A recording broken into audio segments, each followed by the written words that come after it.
A voice from the shadows of a tribunal whispers a terrible confession.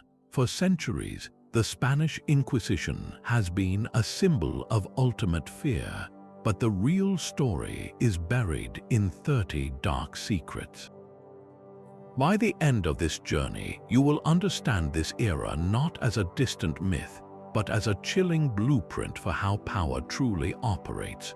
We are moving beyond the flames to uncover the political schemes, the trapped families, and the hidden rules that turned neighbor against neighbor. How did a promise of mercy become the cruelest trap of all? And what did they hope to erase by banning even the paintings on a church wall? What does a society become when faith is enforced by terror? That promise of mercy we mentioned was the first thread in a much larger tapestry of control. The initial dark secret flips the entire story on its head. The Inquisition was not just about religion, it was a brilliant, ruthless political weapon. When Ferdinand and Isabella united their kingdoms through marriage, they inherited a patchwork of fiercely independent regions, each with its own laws, its own nobles, and its own power. Aragon and Catalonia were not simply territories to be ruled. They were proud, autonomous entities that historically resisted the crown's direct command. The monarchs needed a tool to break that resistance, to unify the nation under their sole authority, and they found it in the Holy Office. By creating an institution that answered directly to the crown, bypassing local courts and noble jurisdictions, they built a pipeline of power straight to the throne. Accusations of heresy often targeted at wealthy converso families, those who had converted from Judaism, became the perfect pretext. A nobleman too powerful in Catalonia could be investigated for secretly practicing his ancestors' faith. His wealth, meticulously documented by the Inquisition's notaries, could then be confiscated by the crown. It was a devastatingly effective one-two punch, first dismantling a rival's influence through scandal and fear, and then funding the royal coffers with their seized estates.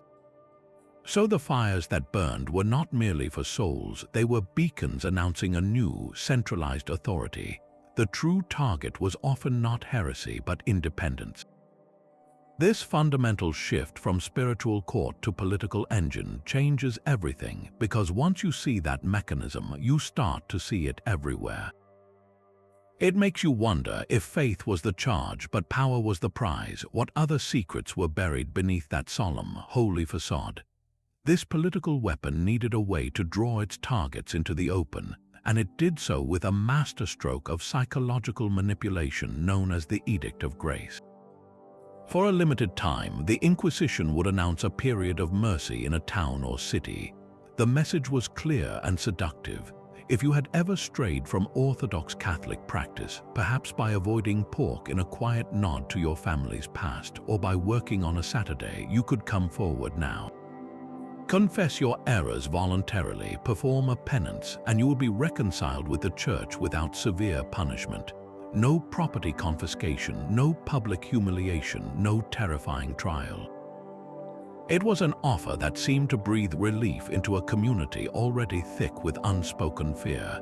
People lined up, unburdening their souls, believing they were securing their safety and their family's future. They spoke of small, private rituals, of doubts, of moments of cultural memory they could not shake, and every word was written down. The notary's pen captured it all with chilling efficiency: names, dates, specific acts. This was the trap. That ledger of confessions offered in good faith during the Edict of Grace did not grant absolution, it created a permanent record. Once the period of grace ended, the Inquisition had a detailed map of every suspected heresy in the community, and more importantly, a list of every person connected to it. The man who confessed to lighting Friday night candles had just implicated his wife who prepared the meal and his mother who taught him the prayer. His confession was no longer just about him, it was evidence against his entire family. And if, under the pressure of a later interrogation, he mentioned a friend who shared similar doubts, that friend's name was now entered into the record. The web of suspicion grew not from outside spies, but from within, woven by the very people hoping to save themselves. This false mercy turned neighbor against neighbor, because you never knew if the person sitting beside you in church had already given your name in their own desperate bid for clemency. It weaponized guilt and community trust, creating a self-perpetuating cycle of betrayal that left no one feeling safe. The true horror was not just the punishment that might come later, but the silence that fell immediately after, the knowing glances, the meals no longer shared, the profound isolation that settled over a street where everyone had something to hide and everyone feared the ledger. That profound silence was the necessary prelude to the spectacle. If the Edict of Grace was the trap that gathered the accused, then the third dark secret was the terrifying theater designed to break the spirit of an entire society. The auto da fe was far more than a simple execution. It was an all-day public ceremony of calculated humiliation and psychological warfare. Imagine the scene not at night, but in the harsh light of a Sunday morning. The entire city would be ordered to attend, from the highest noble to the lowest laborer, turning the town square into a captive audience. The event began with a solemn, slow-moving procession. Emerging from the Inquisition's prison came the condemned, but you would not recognize them as your neighbors.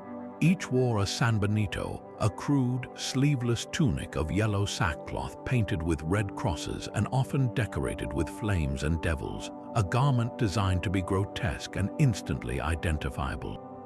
On their heads were tall, conical hats called corozas. This was not just clothing, it was a walking billboard of shame, branding the wearer for life even if they survived the day. They would be paraded through streets packed with onlookers, a public stripping of their humanity before they ever reached the platform. Once assembled in the plaza, the real ceremony began. There were lengthy sermons from high officials, detailing the sins of the accused in graphic, moralizing language for hours on end. Each prisoner's crimes were read aloud, their confessions summarized, their sentences proclaimed. This was the core of the terror, the deliberate, drawn-out stripping of dignity. The crowd was not just watching punishment, they were being conditioned. They saw the once respected merchant now trembling in a clownish outfit. They heard the detailed list of private kitchen habits declared as public enemy acts. The message was visceral and unforgettable. Conformity was the only path to safety.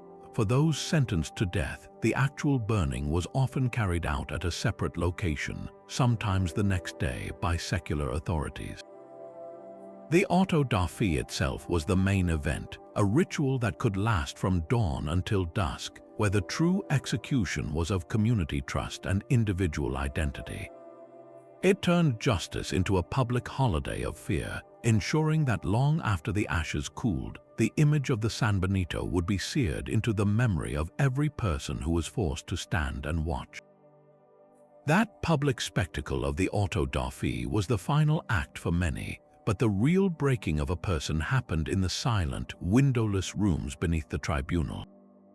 The fourth dark secret is that this breaking was not a chaotic outburst of cruelty, but a cold, systematic process fully sanctioned and meticulously regulated by law. The Inquisition did not see torture as punishment. It called it the question, a formal step in the judicial procedure to obtain the truth. There were, on paper, strict rules. A doctor had to be present to ensure the accused did not die. Torture was not to draw blood, cause permanent injury, or use fire. It was supposed to be applied only once, and only if there was already strong evidence of guilt. In practice, these rules were a thin veil. Officials found endless loopholes, declaring that repeated sessions were merely a continuation of the first, or that methods which left no visible mark were within the bounds of propriety. The most infamous device was the strappado, where a person's hands were tied behind their back and they were hoisted into the air by a rope, dislocating their shoulders with a sudden, sickening drop. But often, the methods were deceptively simple and psychologically refined. The toca involved forcing a cloth into a prisoner's mouth and pouring water over it, simulating the sensation of drowning in a slow, terrifying cycle. Even more common was the torture of isolation and sensory deprivation. Prisoners were kept in absolute darkness for weeks or months, deprived of human contact and the ability to track time. Sleep would be systematically interrupted, the mind pushed to the edge of hallucination and despair. The goal was not just pain, but the total collapse of the will. And here lies one of the most chilling legal fictions of the entire system. A confession extracted under torture was not considered valid in court. After the session, in a different room, the prisoner was expected to repeat their confession freely without the immediate threat of pain. If they did, it was entered as evidence. If they recanted, they could be taken back to the torture chamber, as the law considered their retraction a sign of stubbornness, not proof of innocence. This created an impossible choice: endure the pain again, or give them the words they wanted to hear. The entire process was designed to produce a specific outcome, a confession that appeared voluntary, legitimizing the verdict that was often decided long before the question was ever asked. It was a bureaucracy of suffering where every scream was documented and every broken spirit was filed away as a successful resolution to the case. Beyond the torture chamber lay a deeper abyss, the secret prisons where people simply ceased to exist. These were not ordinary jails, but hidden dungeons beneath palaces or within fortified complexes, like the infamous cells of Toledo's Alcazar or the depths of Barcelona's palace.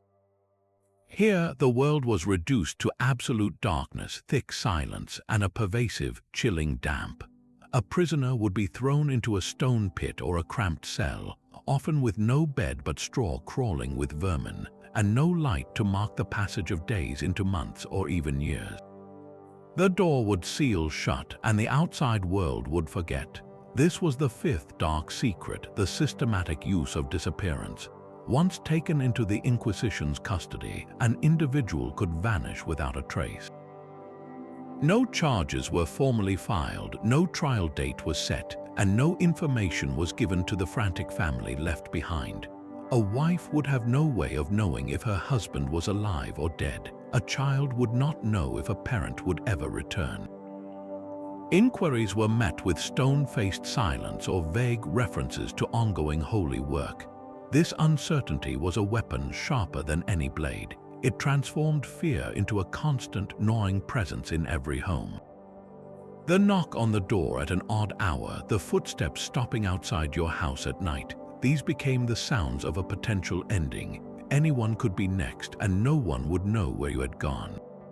This tactic did more than punish the accused. It paralyzed the entire community with a silent, pervasive dread. It taught people that the greatest power was not the power to judge, but the power to make a human being simply disappear from the face of the earth, erasing them from the story of their own life and the memory of those who loved them.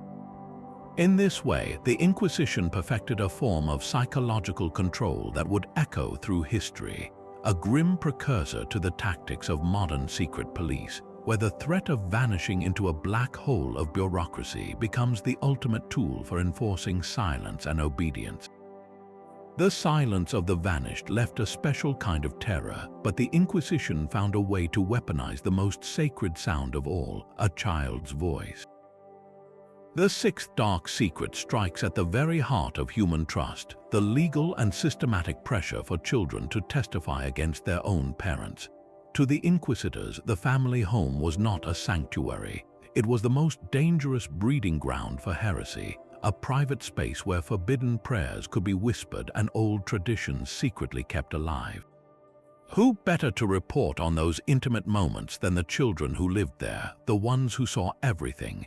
The law actively encouraged this. In some cases, minors as young as 12 or 13 were considered competent witnesses, and even younger children could have their statements used to open an investigation.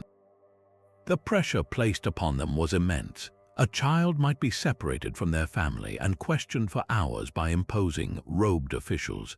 They might be offered rewards, a promise of safety, or even a small treat, while simultaneously being warned about the eternal damnation that awaited those who hid the truth.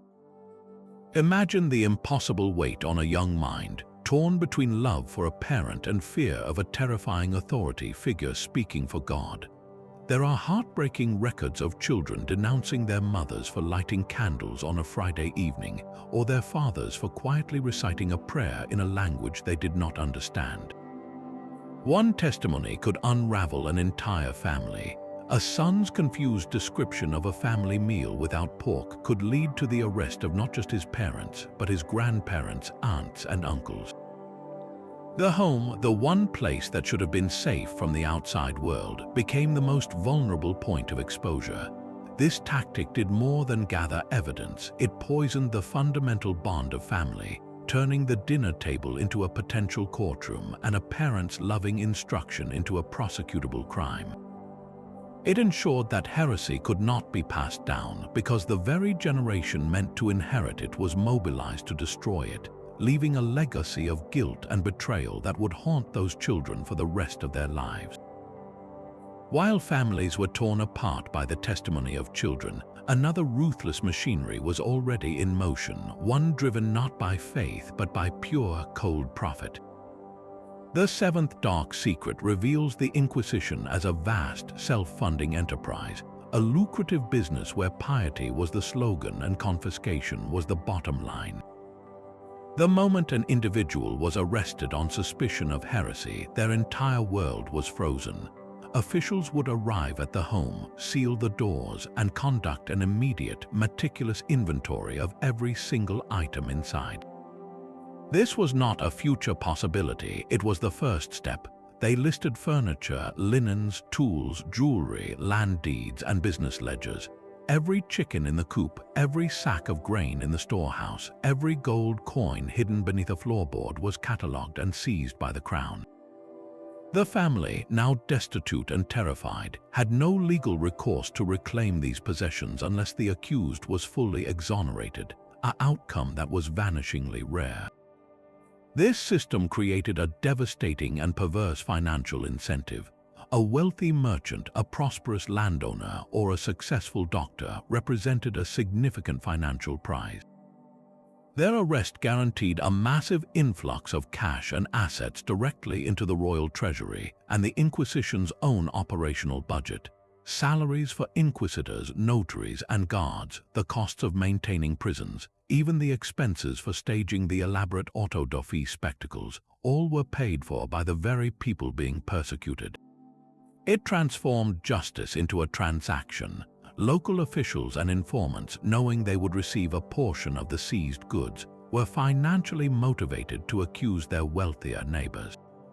A personal grudge, a business rivalry, or simple envy could now be dressed in the holy robes of denunciation, with gold as the ultimate reward. This financial engine ensured the Inquisition's longevity. It was a business model that thrived on its own accusations. The pursuit of heretics became, in practice, a pursuit of bank accounts, turning the Holy Office into a predator that fed most greedily on the communities it was supposedly created to purify. This financial incentive to seize wealth created a society obsessed with proving its worth. But how do you measure the purity of a soul? The answer, horrifyingly, was found in the blood. The eighth dark secret is that the Inquisition did not just police belief. It birthed a formal, state-sanctioned racist ideology known as the Statutes of Limpieza de Sangre, or purity of blood. It was a monstrous shift in thinking. Before this era, a sincere conversion to Catholicism was meant to be a clean slate, a spiritual rebirth that washed away the past. But the Inquisition, fueled by suspicion and greed, declared that faith was not enough.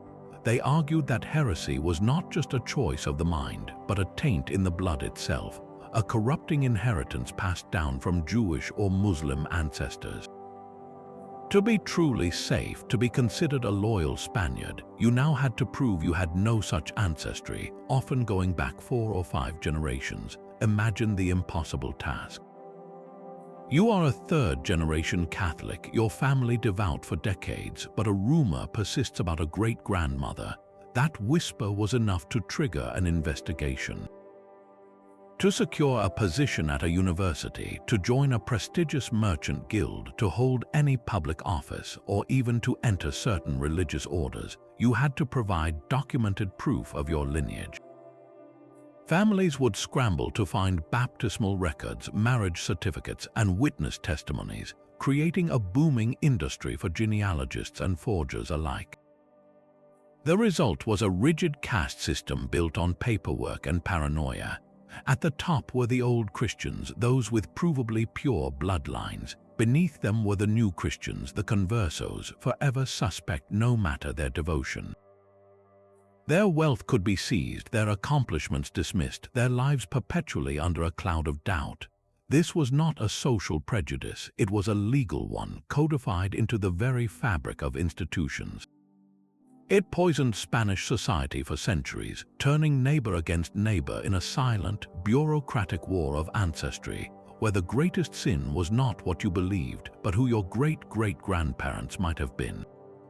The obsession with purity of blood created a society scanning for internal enemies, but there was one supposed threat the Spanish Inquisition for a long time did not see. The ninth dark secret flips a common assumption on its head. The notorious witch hunts that swept Europe were not born in Spain, they were a grim import. For much of its history, the Spanish Inquisition was actually a voice of skepticism regarding witchcraft. Influential inquisitors wrote treatises arguing that the idea of flying to Sabbaths and making pacts with the devil was superstitious nonsense, a fantasy born of ignorance or mental illness. They believed true heresy was a deliberate choice of the intellect, not a supernatural crime. This rational stance, however, did not last. In the early 1600s, a perfect storm of fear and politics changed everything. The region of Navarre and the Basque Country, a fiercely independent area with a unique language and culture, became the epicenter. Local priests and secular authorities began reporting terrifying stories of children claiming to have been taken to demonic gatherings in the woods, of livestock falling ill, of strange ointments and midnight rituals. Pressure mounted from below, from communities gripped by panic. At the same time, the Inquisition itself was changing, becoming more rigid and paranoid in the face of the Protestant Reformation. Skeptical voices were pushed aside. The result was a series of notorious trials, like those at Logrono in 1610, where hundreds were accused. The dark secret here is not the persecution itself, but its chillingly bureaucratic nature. Unlike the chaotic, mob-driven witch hunts of Northern Europe, the Spanish Inquisition approached witchcraft with its signature legalistic procedure. Confessions were not extracted solely through brutal torture, though that was used, but through a slow, grinding process of isolation, repetitive questioning, and psychological manipulation. Inquisitors sought specific, consistent details, times, places, names of other attendees, descriptions of the devil. They cross-referenced testimonies looking for contradictions. This gave the proceedings a terrifying aura of legitimacy, a cold, administrative efficiency that made the fantastical accusations seem like documented fact.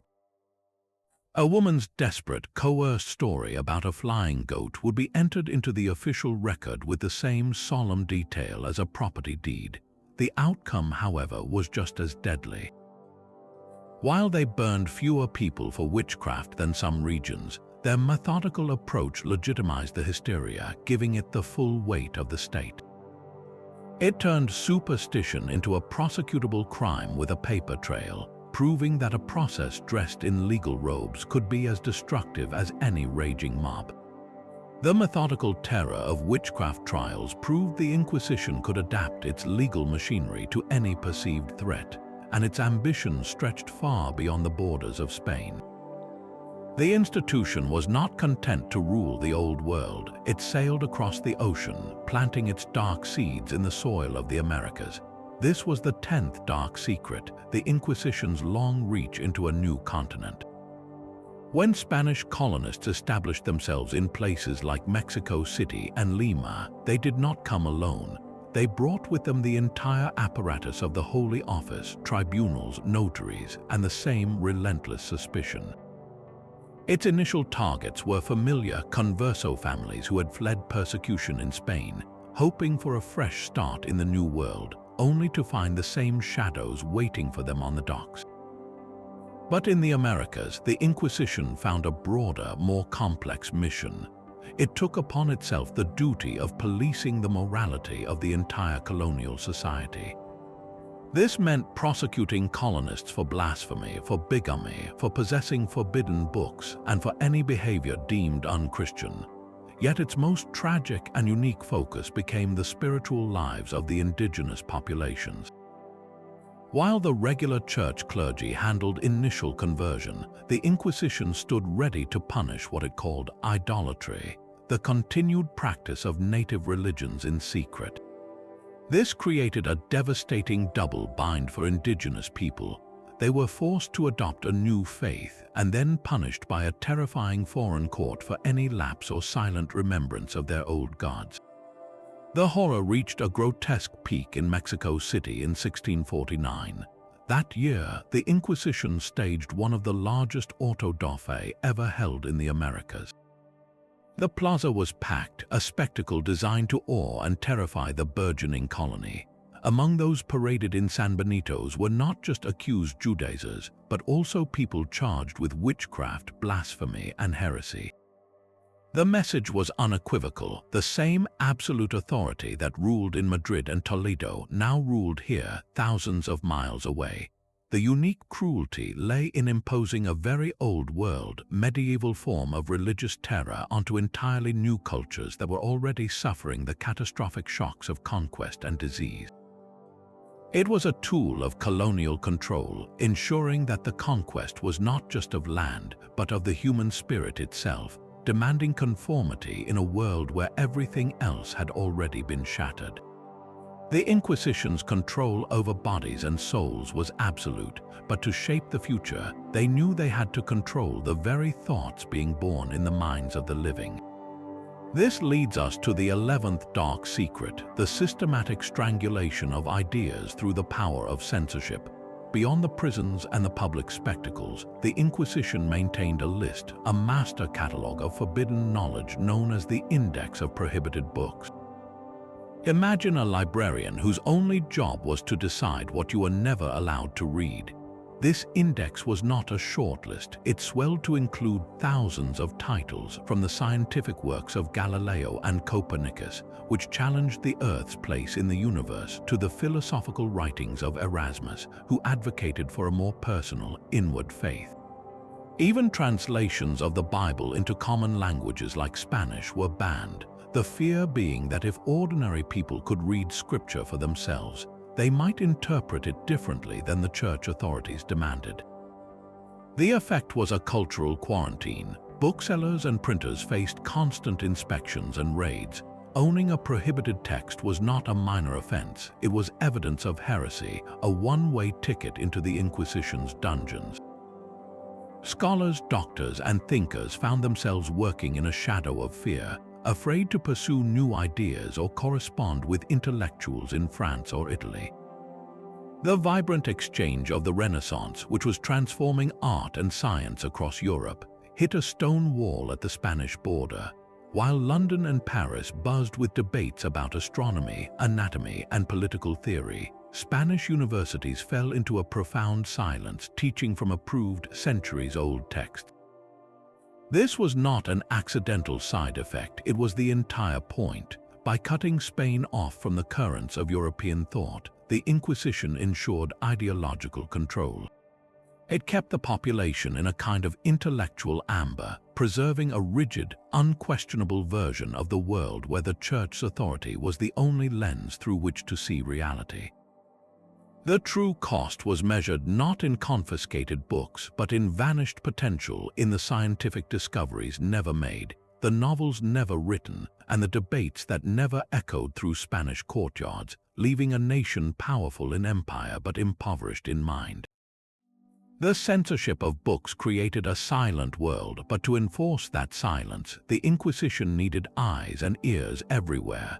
This brings us to the 12th dark secret, the creation of a true surveillance society, not with modern cameras, but through a network of ordinary citizens turned informants known as familiars. These were not professional spies or secret police. They were your local butcher, the prosperous merchant down the street, even the respected town notary. They were men, and occasionally women, recruited from the community itself. In exchange for their service, they were granted a powerful package of privileges: legal immunity from certain minor crimes, exemption from some taxes, and the immense social prestige that came with wearing the official insignia of the Holy Office. They became a privileged class, answerable not to local authorities but directly to the Inquisition.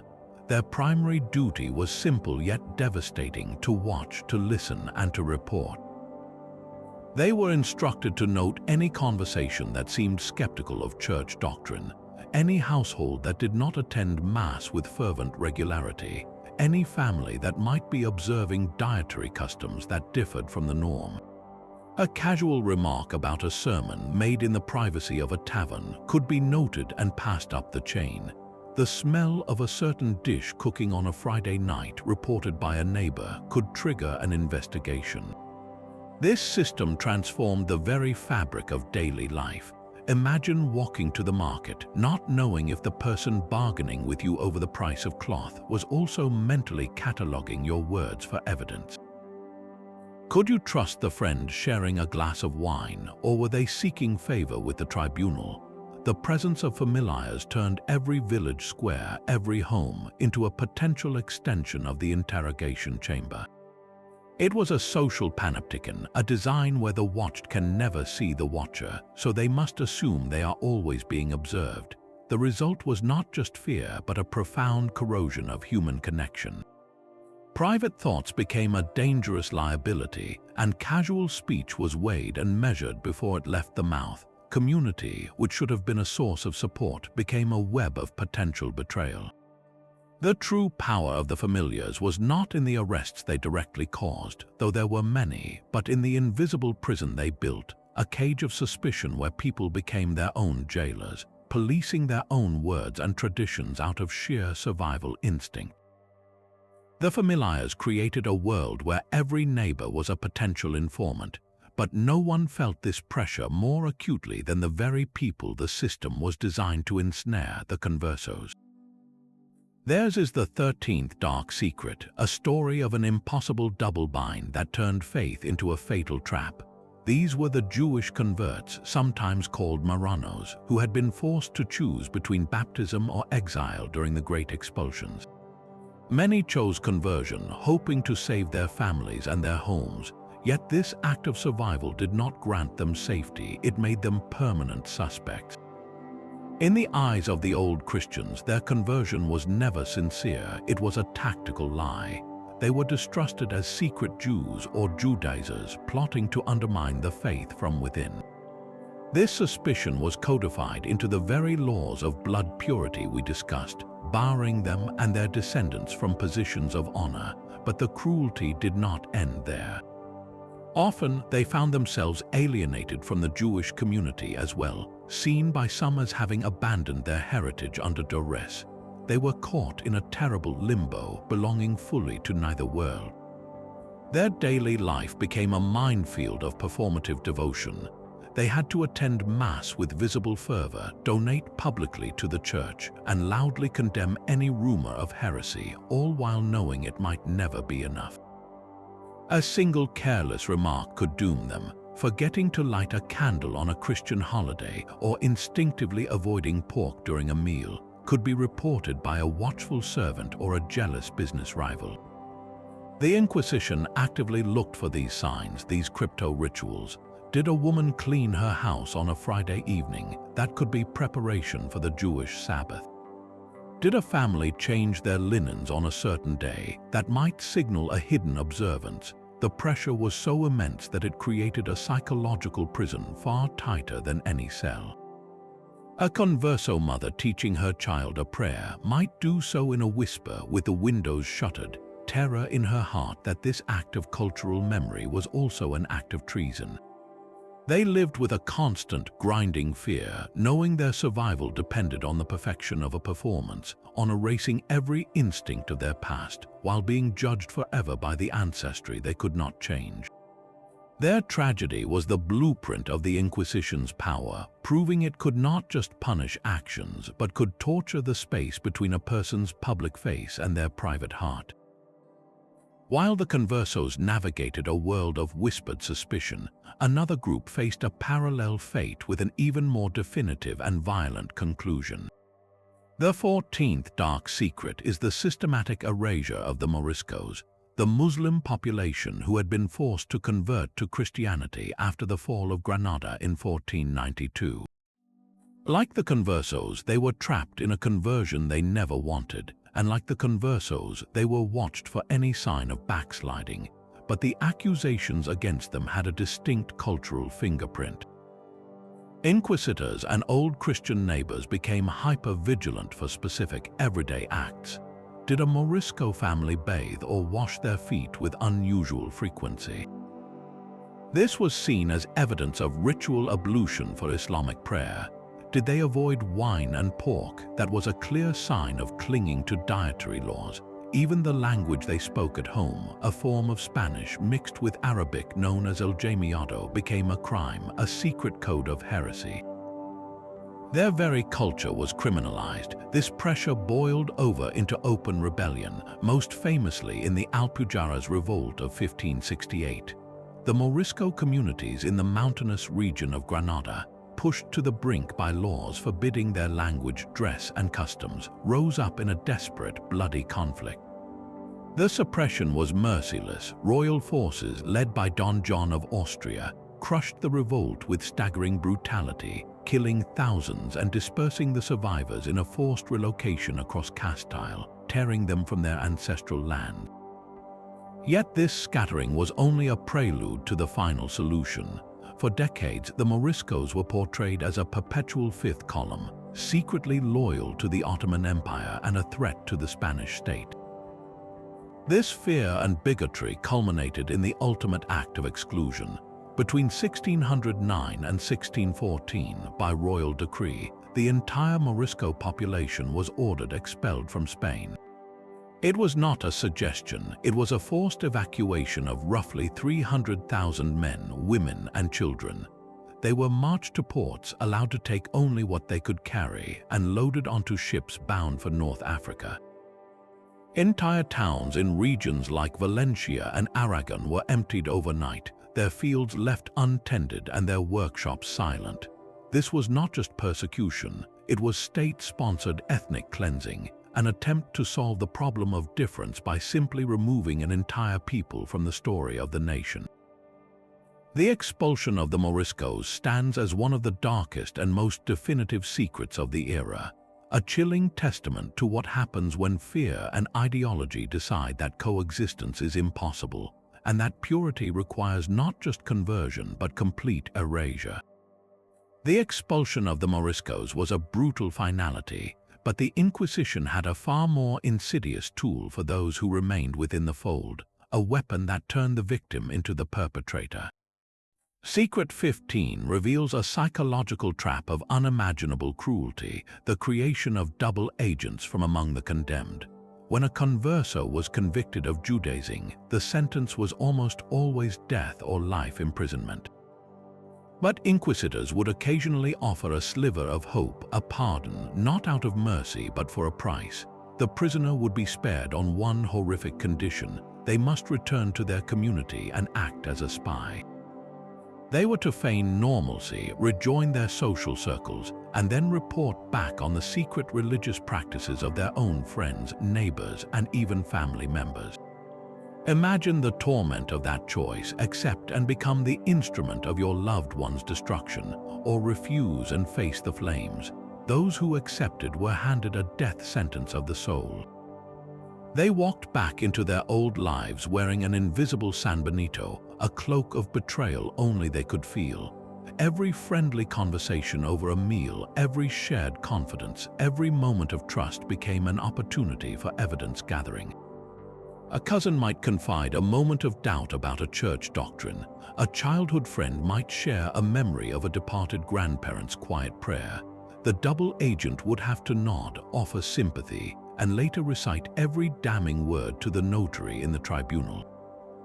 They lived in a perpetual state of self-loathing and paralyzing fear, terrified of being discovered by their community, and equally terrified of failing their masters and being sent back to the dungeon. This tactic added a profound layer of moral corruption to the entire system. It wasn't just the Inquisition hunting heretics, it was forcing the heretics to hunt themselves. It poisoned the last remaining wells of trust within these persecuted communities, because if even a convicted man could walk free, who was to say he wasn't sent back to entrap you? The double agent became a living ghost trapped between two worlds, belonging to neither, trusted by no one, and carrying the unbearable weight of knowing that their own survival was built upon a foundation of shattered lives. This was the Inquisition's darkest alchemy, transforming the raw material of human fear and love into the pure gold of actionable intelligence. The double agent's invisible betrayal was a poison in the present, but the Inquisition devised a punishment that could reach beyond the grave. For those convicted who were shown a sliver of mercy, spared from execution, and reconciled with the Church, their ordeal was far from over. Their sentence included a living, breathing humiliation, the permanent wearing of the San Benito. This was not just for the auto da fe. They were ordered to wear this yellow sackcloth tunic painted with red crosses and often flames for years, sometimes for the rest of their lives. Every day, walking to the market or attending Mass, they were a walking monument to their own disgrace. Neighbors would cross the street to avoid them, children might point and whisper. It was a social quarantine, a constant, visible reminder that they were marked. But the true psychological cruelty, the 16th dark secret, unfolded after the wearer's death. The garment's purpose was not complete. In a final, devastating act of posthumous punishment, these sanbenitos were often taken down and hung on the walls of the convicted person's local parish church. Think about that for a moment. Your family goes to mourn you, to seek solace in their faith, and there, displayed like a trophy, is the very symbol of your shame. It hung among the icons and the candles, a permanent public stain on your family's name for every parishioner and every generation to see. A grandson, kneeling in prayer a decade later, would look up and see his grandfather's San Benito, the fabric faded but the message starkly clear. This was not about punishing an individual, it was about sculpting memory itself. It ensured the shame was not buried with the body, but was woven into the community's fabric, a warning that echoed through time. A family could not outlive the sin, could not rebuild their honor, because the church itself held the evidence on permanent display. It turned a place of worship and community into a gallery of perpetual condemnation, making forgiveness an impossible prospect and ensuring that the terror of the Inquisition lingered in the sacred space long after the tribunals had finished their work. The sanbenitos on the church walls were a brutal form of public art, but the Inquisition's control over imagery did not stop at fabric and shame. Their censorship reached into the very heart of creativity, shaping what could be seen and how it could be portrayed. This is the 17th dark secret, a stifling of the visual soul. While the index of prohibited books controlled the written word, a separate, vigilant eye was cast upon painters and sculptors. Before any major work intended for a church or public space could even be begun, the artist was often required to submit detailed sketches and designs to the local tribunal for approval. A committee of theologians and officials would pore over the proposed image, searching for any deviation from strict doctrinal interpretation. Was a saint depicted with an expression that seemed too human, too full of doubt? Was the Virgin Mary shown in a way that could be seen as undignified? Most notoriously, any hint of nudity, even in biblical scenes like the expulsion from Eden or the martyrdom of a saint, was ordered to be painted over or scrubbed out entirely. The body itself became suspect, a potential source of scandal that had to be shrouded in drapery. This relentless scrutiny had a profound effect on the art that defined the era. It gave birth to the distinct, austere power of the Spanish Baroque. Look at the paintings of Francisco de Zurbarán or the early works of Diego Velázquez. You see a profound gravity, a dramatic use of shadow and stark light, faces etched with intense, inward-looking spirituality. The flamboyant sensuality and mythological exuberance found in Italian art of the same period is largely absent. This was not merely an artistic choice, it was a necessary adaptation to survive. Artists learned to channel their genius into a language of somber passion and mystical severity that would pass the sensor's gaze. A painter might pour all his skill into the intricate texture of a monk's rough woolen habit, or the haunting realism of a skull held by a penitent saint. The focus was directed relentlessly inward toward the soul and its struggles because the external, physical world was too dangerous to depict with freedom. In this way, the Inquisition did not just silence books, it dictated a visual vocabulary, forcing Spain's great artistic spirit to express itself through a filter of fear, creating masterpieces that were magnificent yet born in a cage. Even the most devout inner light could be seen as a dangerous flame. While the Inquisition hunted those accused of clinging to old faiths, it turned its gaze with equal ferocity upon a group of radical Christians whose crime was wanting to get too close to God. This was the phantom heresy of the Alumbrados, or the Illuminated Ones. They were not Jews or Muslims in disguise, but Catholics who pursued a path of intense mystical prayer. Their belief was simple and, to the authorities, utterly subversive. They taught that through quiet contemplation and pure love, an individual soul could achieve direct union with the divine, a state of perfect stillness where church rituals, sacraments, and even priests became unnecessary. For them, the true church was within. Imagine the threat this posed. If anyone could find God in the silence of their own heart, what purpose did the vast hierarchical institution serve? Why would people confess to a priest, pay for masses, or seek the intercession of saints if the ultimate authority was a personal, inner experience? The Alumbrados did not mean to overthrow the church, but their logic, if followed, made its earthly power obsolete. Their trials, which began in the early 1500s, are a masterclass in the Inquisition's paranoia about any form of spirituality it could not mediate, regulate, and tax. Investigators twisted their beautiful, abstract language into proof of demonic pride. A woman's description of a blissful, wordless prayer was interpreted as a claim that she no longer needed to attend Mass. A man's teaching about abandoning one's own will to God was seen as a rejection of the Church's moral laws. The Inquisition's documents reveal less about actual alumbrado practices and more about the institution's own deepest fear, the loss of control. It could police a dietary law or a spoken prayer, but how could it police the contents of a silent, yearning heart? The answer was to criminalize the experience itself. By prosecuting the Alumbrados, the Inquisition sent a chilling message to every mystic, every nun having visions, every layperson seeking a personal connection to the divine. The only safe path to God was the long, public, and expensive road that ran directly through the church's front door. Any shortcut, no matter how sincere, led straight to the dungeon. The mystical silence of the Alumbrados was a threat to the church's authority, but the Inquisition's reach extended into far more earthly and intimate territories. A surprising number of its cases had nothing to do with hidden faiths or mystical heresies, but with policing the body and the bedroom. The 19th dark secret exposes the Holy Office as a powerful and often hypocritical enforcer of social morals. A staggering portion of its dockets were filled with charges of bigamy, blasphemy, and a specific disturbing crime known as solicitation in the confessional. Bigamy was a common accusation. In an era without centralized records, a man might abandon his family in one town, travel to another, and marry again.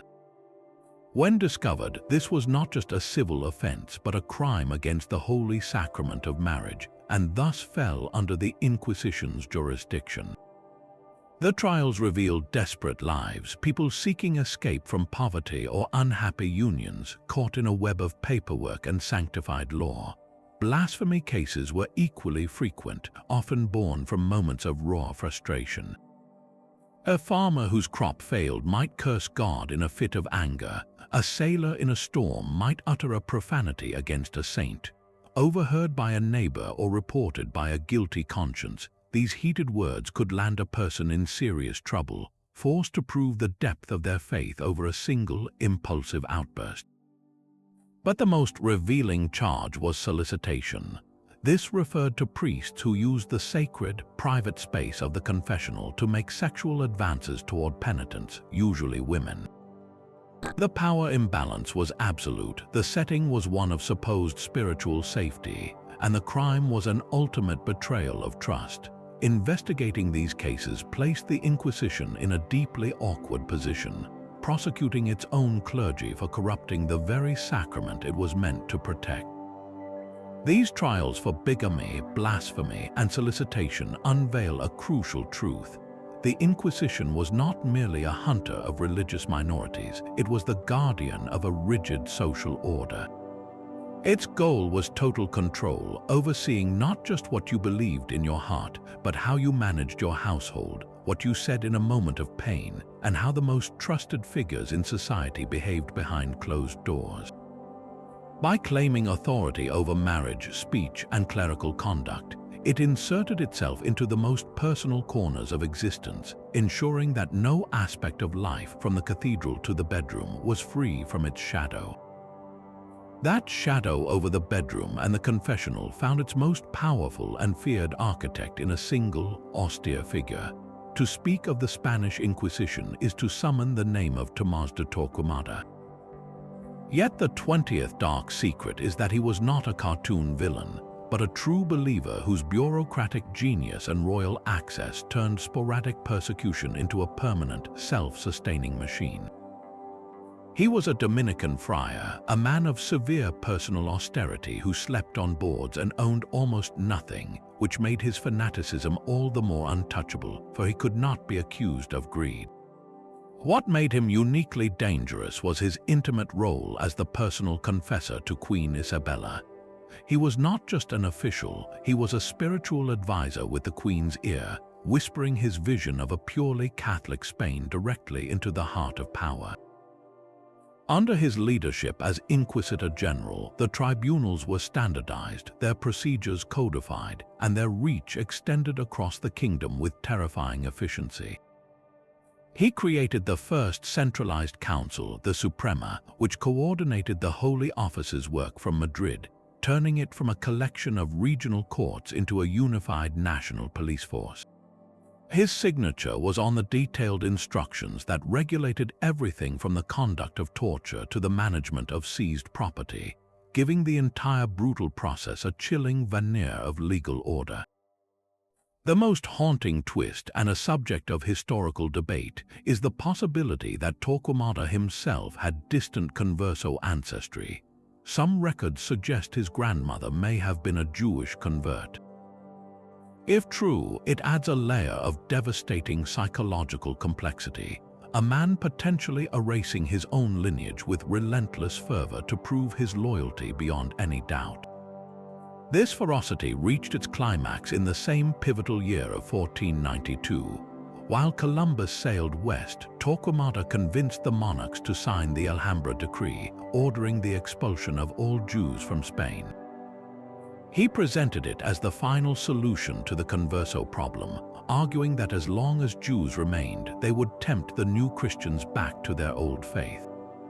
His fanaticism directly resulted in the exodus of over 200,000 people, a trauma that shattered one of Europe's oldest and most vibrant Jewish communities. Torquemada did not invent the Inquisition, but he engineered it, building the bureaucratic chassis that allowed its worst impulses to operate at scale for centuries. He was the system personified, a man who believed that creating a kingdom of pure faith justified any means, and in doing so, he institutionalized terror as an instrument of state. Torquemada's vision of a purely Catholic Spain faced its greatest threat not from within, but from a revolutionary idea sweeping across Europe. The 21st Dark Secret reveals the Inquisition's forgotten victims, the small but determined circles of Spanish Protestants, and the intellectuals inspired by the humanist Erasmus of Rotterdam. Their stories prove the Holy Office was not just a relic of medieval prejudice, but a frontline defender in the war against the Reformation, ready to purge even the slightest whisper of new thought. While Spain never developed a mass Protestant movement like Germany or England, the ideas found fertile ground in the minds of a literate elite. The humanist writings of Erasmus, which advocated for a simpler, more personal faith rooted in scripture and reason, were initially popular in Spanish universities and even in some monastic orders. But as the Protestant break grew definitive, the Inquisition's tolerance evaporated. Erasmus's books, once celebrated, were placed on the index of prohibited books, and anyone caught praising his work was suspect. This suspicion ignited into full-blown persecution in two major cities, Seville and Valladolid, in the 1550s. In Seville, a secret Protestant conventicle was discovered meeting in the home of a former monk. They read smuggled Bibles, discussed justification by faith alone, and questioned the authority of the Pope. The Valladolid group was even more startling, centered around aristocratic figures and learned clergy. These were not marginal figures, but people of status and education who had been convinced by the new doctrines. The Inquisition's response was swift and devastating. Both circles were infiltrated, their members arrested, and their meetings meticulously documented. The auto da fe that followed was a spectacle meant to crush the heresy in its cradle. Prominent individuals, including monks and noblewomen, were paraded in San Benito's. Some repented and faced lifelong imprisonment. Others who refused to recant were handed over to the secular authorities for execution. The message was chillingly clear. The Reformation would not be allowed to put down a single root in Spanish soil. The persecution of these Protestant and Erasmian thinkers highlights a crucial shift. The Inquisition was no longer just policing the old boundaries between Christianity, Judaism, and Islam. It was now actively hunting a modern, intellectual heresy that threatened the very theological and political foundations of the Spanish crown, which saw itself as the sword and shield of global Catholicism. In silencing these voices, the Inquisition did more than execute a few dozen individuals.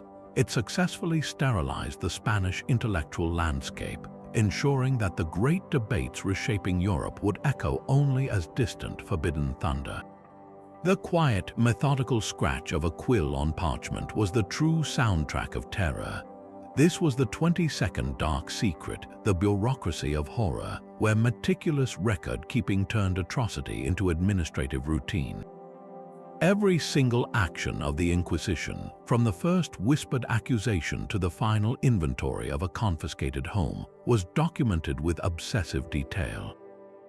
Notaries sat in the corners of interrogation chambers, recording questions, answers, and even the prisoners' groans and pleas. Financial clerks maintained precise ledgers of every item seized: a gold ring, a bolt of silk, a mule, converting human lives into columns of assets.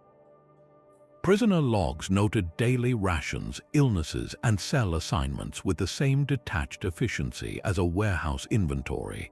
This was not an attempt to hide their actions, but to legitimize them.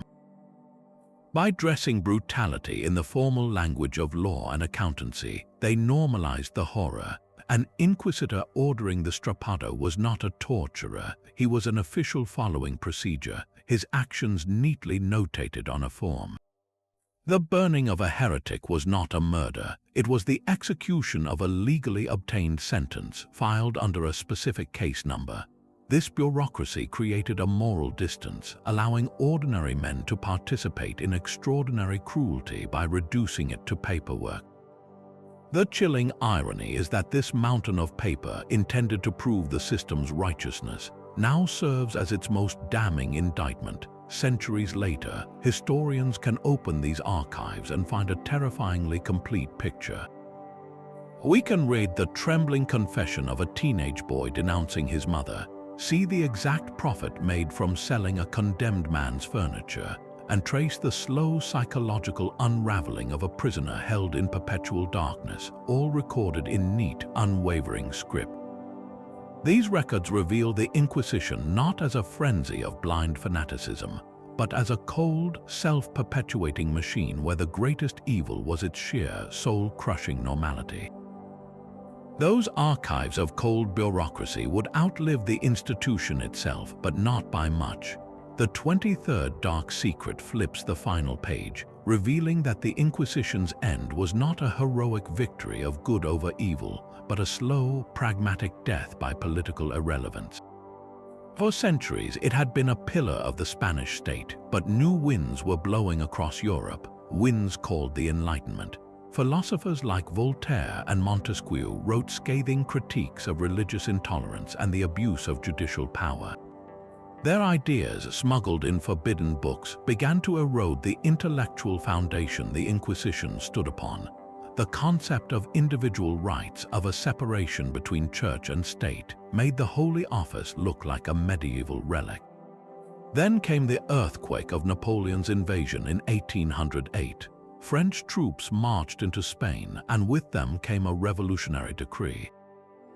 Napoleon, seeing the Inquisition as the chief obstacle to modernizing the country, officially abolished it in 1808. For the first time in over 3 centuries, the tribunals were silenced, their prisons opened. This was not a liberation born from Spanish conscience, but an imposition by a foreign occupier, which is why it did not last. When the French were driven out, King Ferdinand VII returned to power and immediately reinstated the Inquisition in 1814, trying desperately to turn back the clock. But the genie was out of the bottle. The experience of foreign rule and exposure to new ideas sparked a series of internal liberal revolutions. Spanish liberals, fighting for a constitutional monarchy, saw the Inquisition as the ultimate symbol of everything holding Spain back, a bastion of absolute monarchy and religious obscurantism. Their struggle against it was a fight for the nation's soul. The final blow came not with a bang, but with a political calculation. In 1834, a liberal government finally triumphed. Needing to consolidate power and signal a decisive break with the old despotic order, they formally and permanently abolished the Spanish Inquisition. It was less a moment of moral reckoning for past crimes and more a strategic move to modernize a struggling nation, to attract foreign investment, and to join the community of European states that now viewed such institutions with horror. The monster did not die because it was slain in a righteous battle. It faded away because the world it was built to control had simply left it behind.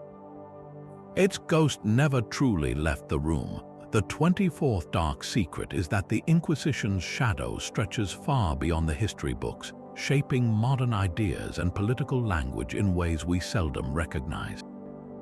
The most insidious inheritance is the concept of purity of blood. That legal obsession with proving an untainted lineage did not vanish with the last auto-da-fé, it mutated. Centuries later, the same pseudoscientific logic of inherent hereditary taint resurfaced to justify slavery in the Americas and, horrifically, formed a cornerstone of 20th century racial ideologies. The idea that a person's worth and danger could be measured by their ancestry, that a drop of impure blood could condemn them, was perfected not in a modern laboratory, but in the notarial archives of the Spanish Inquisition. It provided a grim blueprint for classifying human beings. Even the term itself became a weapon. Today, to call an investigation a witch hunt is to invoke the chaotic terror of Salem, but to label it an inquisition is to accuse it of something colder and more systematic, a bureaucratic persecution disguised as justice where the process itself is the punishment. Politicians and commentators use the word to decry congressional hearings, media scrutiny, or campus debates, drawing a direct, chilling line to Torquemada's tribunals. They are not accusing anyone of heresy, but of wielding power through the same tools: fear, secret testimony, and public shaming. This linguistic echo reveals how deeply the Inquisition's methods are etched into our understanding of authoritarian control. Perhaps the most telling modern response, however, is the silence that long surrounded it. For centuries, the Catholic Church itself addressed this chapter with profound reticence. Official acknowledgement and expressions of regret for the suffering caused came only slowly, and largely in the late 20th century, a reflection of how painful and complex this reckoning remained. The Inquisition is not a closed case in a distant past, it is a mirror. When we see debates over identity, ancestry, and political persecution today, we are not just watching history repeat itself, we are hearing the faint, unsettling echo of a tribunal's gavel still tapping centuries later. The archives gave us the paper trail, but the earth itself holds a darker, more visceral testimony. The 25th dark secret is not written in ink, but in soil and bone, waiting for the archaeologist's trowel to reveal the physical reality of the terror. For centuries, the exact locations of the Auto-da-Fé burnings were places of whispered memory, then forgotten beneath the growth of modern cities. But in recent decades, urban archaeology has begun to uncover these spaces, most notably the Quemadero in Madrid. The name says it all, it means the burning place. This was not a hidden dungeon, but a permanent public installation on the outskirts of the city, a flat, open field designed for one grim purpose. Excavations there and at similar sites across Spain do not find grand structures, but something far more chilling: the stark, utilitarian footprints of industrialized death. Archaeologists map the precise positions of stone-lined pits, arranged in orderly rows. These are the bases for the stakes, the quemaderos themselves. They find fragments of carbonized wood, iron rings and chains used to secure the condemned, and layers of ash mixed with soil that tell a story of repeated, systematic use over decades. But the most haunting finds are the human remains. Forensic analysis of bones discovered in these contexts reveals the brutal final moments. Skeletons show signs of extreme heat exposure, patterns of fracturing consistent with the intense fire of a pyre. There is no evidence of a merciful death. The positioning often indicates the victims were alive and bound as the flames took hold. These are not anonymous statistics from a ledger. These are individuals, their physical suffering recorded in their very calcium and carbon. Walking the layout of a quemadero today, perhaps now a quiet city park or a construction site, makes the historical horror shockingly tangible. You can stand where the crowd stood, see the sightlines to the platform, and understand the calculated spectacle. The archaeology does more than confirm the documents. It strips away the abstraction of centuries. It transforms a historical fact into a human reality, a place where the air once choked with smoke and the ground grew so hot from repeated burnings that nothing would ever grow there again. This is the Inquisition written not in words, but in scorched earth and silent bone, a permanent scar on the landscape that refuses to be completely paved over. Beneath the solemn robes and pious pronouncements, the inquisitors were men, not monsters. This is the 26th dark secret, a portrait of profound hypocrisy and corruption that reveals the Holy Office as a system run by the flawed and the venal. While they publicly burned others for moral failings, many of these officials were secretly guilty of the very sins they prosecuted. The archives are filled with cases of inquisitors embezzling the vast sums of confiscated wealth they were meant to safeguard for the crown. Gold coins, fine silks, and valuable jewelry would vanish from the official inventories, only to reappear in the private homes and extravagant lifestyles of the judges themselves. One notorious inquisitor in Valencia was found to have used seized funds to build a lavish country estate, a retreat paid for by the despair of the families he had ruined. The hypocrisy extended far beyond finances. There are records of inquisitors who rigorously prosecuted charges of bigamy, while secretly maintaining mistresses and illegitimate children. Others, who sentenced people for blasphemy after a moment of anger, were known for their own violent, profane tempers behind closed doors.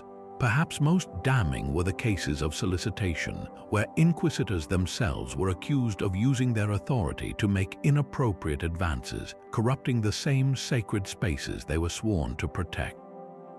This rampant double standard did more than expose individual greed. It shattered the moral authority of the entire institution. It proved that the relentless pursuit of purity in others was often a mask for profound impurity within.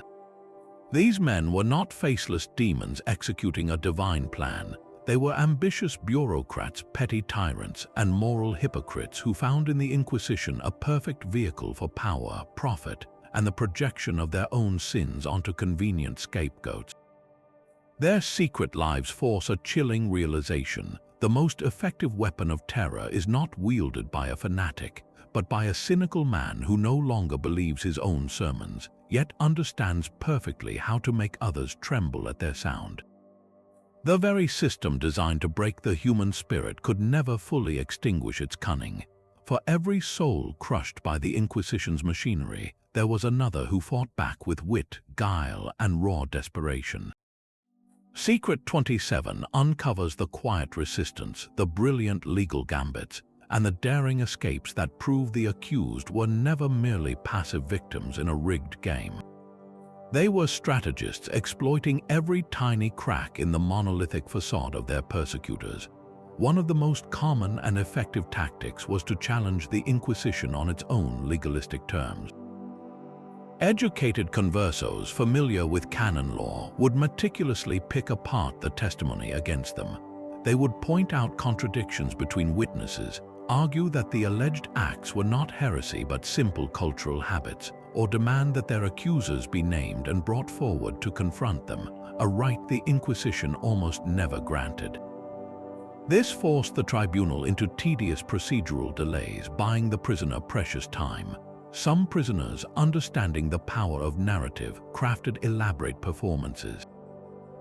There are records of individuals feigning madness, babbling incoherently during interrogations, or falling into religious ecstasies so intense the inquisitors became unsure if they were dealing with a heretic or a saint.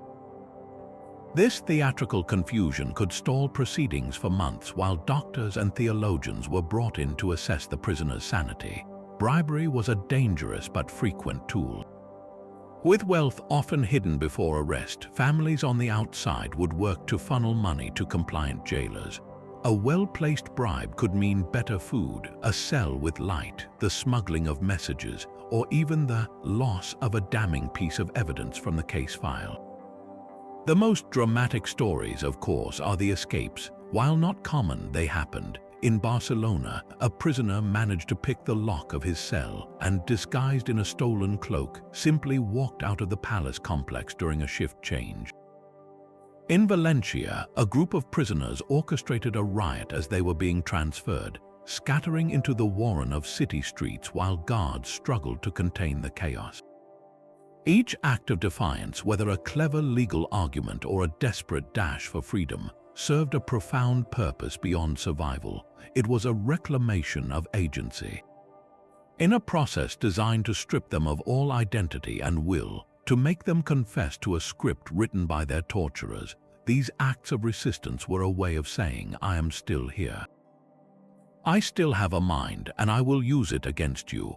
They turned the Inquisition's own obsession with procedure and control against itself, proving that even the most perfect prison has a key if one is brave and clever enough to find it. The clever escapes and quiet resistance of the accused only sharpened the Inquisition's resolve, for its ambition was boundless. Secret 28 unveils a global network of fear, a sprawling international operation that hunted its enemies across oceans and borders. When a wealthy converso family managed to flee Spain, perhaps slipping onto a ship bound for Amsterdam, London, or the bustling port of Antwerp, they dared to believe they had outrun the shadow of the tribunal. They were tragically mistaken. The Holy Office maintained a web of informants and diplomatic agents in foreign cities, turning foreign soil into an extension of its own prison. These spies, often merchants or exiled Spaniards loyal to the crown, kept watch on expatriate communities. Their reports flowed back to Madrid, detailing who had arrived, what businesses they had established, and whether they were seen attending a synagogue or observing any customs from their past.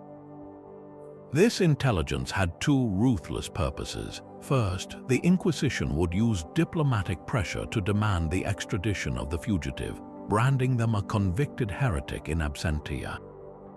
While northern European Protestant states often refused, the threat alone forced the exile to live in hiding, constantly looking over their shoulder. Second, and more effectively, they moved to confiscate the assets the family had left behind in Spain. But the real financial prize lay overseas.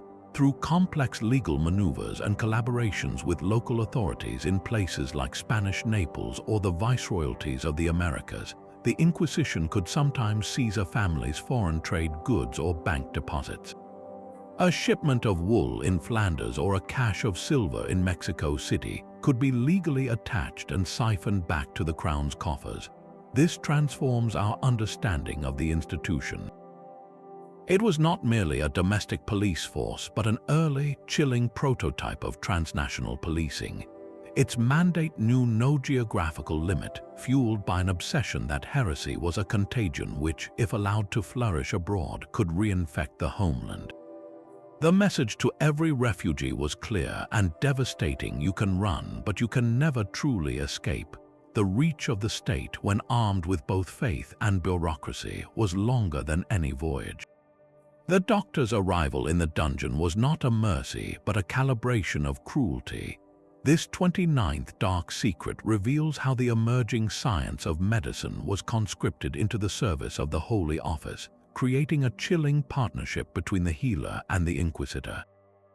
Physicians were regularly summoned to the prisons, but their purpose was rarely to treat illness in the humane sense we understand today. Their primary duty was to assess a prisoner's physical capacity for torture. Before the strappado or the toca could be applied, a doctor would examine the accused, checking their pulse, their breathing, the state of their limbs. He was there to answer one grim, bureaucratic question: how much pain could this body endure before it gives out and dies? His verdict determined the intensity and duration of the session, ensuring the machinery of confession could continue without the inconvenient death of a key witness. This medical oversight provided a veneer of procedure, a way for the torturers to claim they operated within civilized bounds, all while the essence of healing was perverted into a tool for measured suffering. But the physician's role grew even more sinister when the heresy itself seemed strange. When a prisoner's statements were wildly fantastical, or their behavior in court was erratic and incomprehensible, the inquisitors faced a theological dilemma. Could someone be guilty of heresy if they were simply mad? The line between spiritual error and mental illness was terrifyingly thin and dangerously blurred. Doctors were again consulted, asked to diagnose whether the accused was suffering from melancholy, frenzy, or some other disturbance of the humors. The stakes of this diagnosis were life and death. If a physician declared the prisoner truly insane, they might be spared the auto da fe, but their fate was often worse. They were typically declared incapable of repentance, their soul left in a state of permanent peril, and they were usually locked away for life in a monastic cell or a hospital, forgotten by the world, a living ghost. If the doctor found them sane, however, the full force of the law would fall upon them. This placed an impossible burden on a science still in its infancy. Early modern medicine had no clear understanding of mental illness, often attributing it to imbalances in bodily fluids or even demonic influence. A doctor's subjective opinion, shaped by the pressures of the tribunal and the beliefs of the time, could send a confused, ill individual to the stake for utterances they could not even understand. In these shadowed consultations, we see the birth of a terrible idea that authority, whether clerical or medical, could define the very boundaries of reality and sanity. using that power not to heal but to condemn. But a doctor's grim calculus could not measure the final, haunting secret. For centuries, the Spanish Inquisition has been synonymous with unimaginable death tolls, a factory of flames consuming tens of thousands. Yet the 30th and final dark secret is a paradox of numbers, a historical reckoning that reveals the true nature of the terror. Modern scholars, meticulously combing through those same mountains of bureaucratic records, have arrived at a startling consensus. The number of people actually executed by burning over the entire 3.5-century history of the Spanish Inquisition was likely in the low thousands, perhaps between 3,000 and 5,000.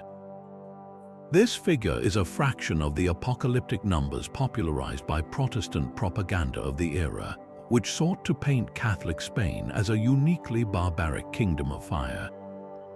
Those exaggerated counts, repeated for generations, served a political purpose, but they obscured a more insidious reality. The Inquisition's power was not in the scale of its executions, but in the precision of its fear. For every person who died at the stake, countless more perished in the silent, damp darkness of its prisons, succumbing to disease, malnutrition, or the untreated injuries of torture. Their deaths were not recorded as executions, but as natural wastage, a quiet vanishing. The true toll must also include those who survived with their lives shattered, the families stripped of every possession and left to beg, the children orphaned and branded by their parents sanbenitos, the communities hollowed out by suspicion and exile. This is where the real arithmetic of horror lies. It was a system designed not for mass slaughter, but for mass control. The threat of the flame was always present, a specter used to enforce conformity, but the daily machinery was one of psychological ruin, financial destitution, and social death. Measuring the Inquisition's impact solely by the body count at the Quemadero is like judging a poison by its final, convulsive symptom, while ignoring the slow, sickening decay it caused in the body for years. The lasting secret is this: the greatest damage was not in the thousands who burned, but in the hundreds of thousands whose world was built around the certainty that they might be next. The terror was not in the fire itself, but in the smoke that hung over everything, a perpetual haze of dread that choked the life out of a society for generations.